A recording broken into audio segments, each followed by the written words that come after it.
விழுப்புரம் மாவட்டம் விக்கிரவாண்டி பகுதியைச் சேர்ந்த ஞானவேல் என்கிற அவரோட பொண்ணு லியா லட்சுமி அந்த பகுதியில் இருக்கிற செயின்ட் மேரிஸ் ஸ்கூலில் இறந்துட்டாங்க அப்படின்னு சொல்லி ஒரு நியூஸ் வருது. அவங்க எப்படி இறந்தாங்க அப்படின்னு சொல்கிறாங்கன்னாக்கா, ஒரு செப்டி டேங்கில், ஒரு தொட்டிக்குள்ளே இருக்கிற செப்டி டேங்கில் அந்த குழந்தை விழுந்து இறந்துருச்சு அப்படின்னு ஒரு காரணம் சொல்கிறாங்க. இதுக்காக காவல்துறை ஒரு வழக்கு பதிவு பண்ணியிருக்காங்க. வழக்கு பதிவு பண்ணிவிட்டு பள்ளியோட தாளாளர், முதல்வர், வகுப்பாசிரியர் கைது பண்ணியிருக்காங்க. சரி, இது ஒரு பக்கத்து இருக்கட்டும். இது மாதிரி குழந்தைங்களோட உயிருக்கு பாதுகாப்பாக இல்லாத ஒரு பள்ளிக்கூடத்துக்கு அனுமதி கொடுத்தது யார்? அப்போ இதுக்கு யார் பொறுப்பேற்கணும்? அரசாங்கமும் ஒரு காரணம் தானே. இந்த குழந்தையோட இறப்புக்கு உடனடி நிவாரணம் கொடுக்குற இந்த அரசாங்கம் பள்ளியோட பாதுகாப்பு தன்மையை ஏன் உறுதிப்படுத்தலை? இது யாரோட பொறுப்பு? பள்ளிக்கு அனுப்பின பிறகு அந்த குழந்தைங்களோட பாதுகாப்புக்கு அந்த பள்ளி நிர்வாகம் முழு பொறுப்பு. அப்படி இருக்கிற அந்த சூழ்நிலையில் அந்த குழந்தை இறந்துருச்சுன்னு சொல்லி கிட்டத்தட்ட ஒரு 4 மணி நேரம் 5 மணி நேரத்துக்கு அப்புறம்தான் அந்த குழந்தையோட பெற்றோர்களுக்கு தெரியப்படுத்துகிறாங்க.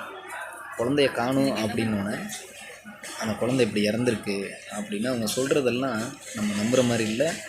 இருந்தாலும் அப்படியே நடந்ததாகவே நம்ம எடுத்துக்குவோம். ஏன்னா நமக்கு இது வரைக்கும் தெரிஞ்ச தகவல் அந்த மாதிரி தான் நடந்திருக்கு அப்படின்னு. அப்படி அந்த குழந்தை இறந்ததுக்கு அப்புறம் ஏன் அரசாங்கம் ஒவ்வொரு முறையும் ஒரு உயிரிழப்புக்கு ஒரு நிவாரணம் கொடுக்குறாங்க? அதை சரி செய்கிறதுக்கு என்ன வழி அப்படிங்கிறத யோசிக்கிறதாவே இல்லை. இப்போ இதுக்கு என்ன பண்ணணும் அப்படின்னா, இது என்னோடய கருத்து. இந்த விஷயம் கேள்விப்பட்டதுலேருந்து மனசெல்லாம் ரொம்ப குமுறுது. இது மாதிரிலாம் நம்ம அரசாங்கத்தில் வேலை செய்கிற ஒரு அரசாங்க அதிகாரி, இதுக்கு சம்மந்தப்பட்ட அரசு அதிகாரிகளாக இருந்தாலும் சரி, நம்மளை ஆள்ற அரசோடு சேர்ந்தவங்களாக இருந்தாலும் சரி, அவங்களால எப்படி பொறுத்துக்க முடியுது? அந்த குழந்தை 4 வயசு குழந்தை அது மூச்சு திணறி இறந்துருக்கு. அதுக்கு காரணம் பள்ளியோட நிர்வாகத்தோட அலட்சியம். அரசாங்கம் அதை சரிவர சோதிக்காமல் அந்த அனுமதி கொடுத்தது. இப்படின்னு ஒவ்வொரு மேலேயும் நம்ம குற்றம் சொல்லிக்கிட்டே இன்னும் எத்தனை காலத்துக்கு குற்றம் சொல்லிட்டு இருக்கோம்?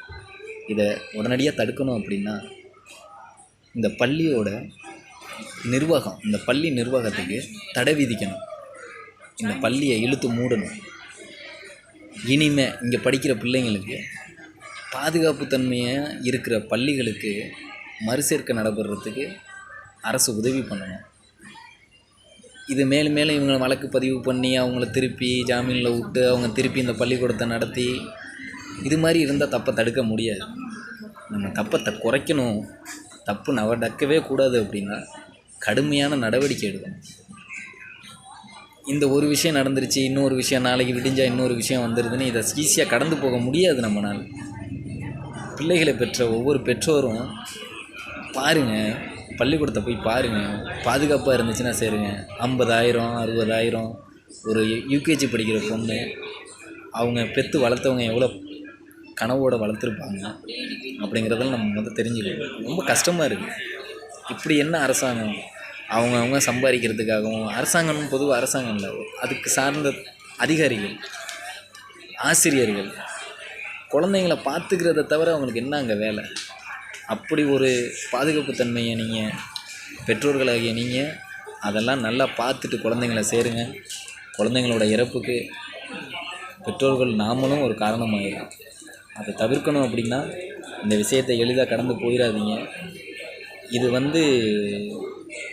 இது மாதிரி இனிமேல் நடக்காமல் இருக்கணும் அப்படின்னா இந்த பள்ளியை இழுத்து மூடணும். அங்கே வேலை செஞ்ச இதுக்கு உண்மையான காரணங்கள் அவங்களுக்கு தண்டனை கிடைக்கணும். இந்த நிர்வாகம் மேற்கொண்டு செயல்படவே கூடாது.